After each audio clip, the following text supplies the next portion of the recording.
जरा हेयर ओइलको 1 महिनाको रिजल्ट हजुरलाई देखाउँदैछु। मेरो कपाल कस्तो भयो त्यसको लागि चाहिँ सुरुदेखि अन्त्यसम्म भिडियो हेरिदिनु होला।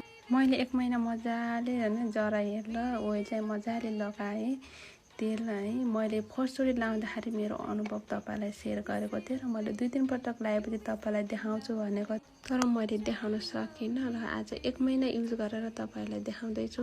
मेरो कपालको समस्या भनेको झर्ने अनि टुक्रिने र चाया पर्ने थियो, अनि मैले युज गरेदेखि चाहिँ मेरो चायाहरू पनि हटेको छ र कपाल झर्नुबाट पनि एकदमै कम भएको छ। मेरो कपाल चाहिँ यो अगाडि एकदमै पातलो थियो कि, अनि त्यो कपाल चाहिँ एकदमै अहिले उम्रेको छ। तपाईहरुले देख्न सक्नुहुन्छ मेरो कपाल कतिको उम्रेको छ त कपाल है।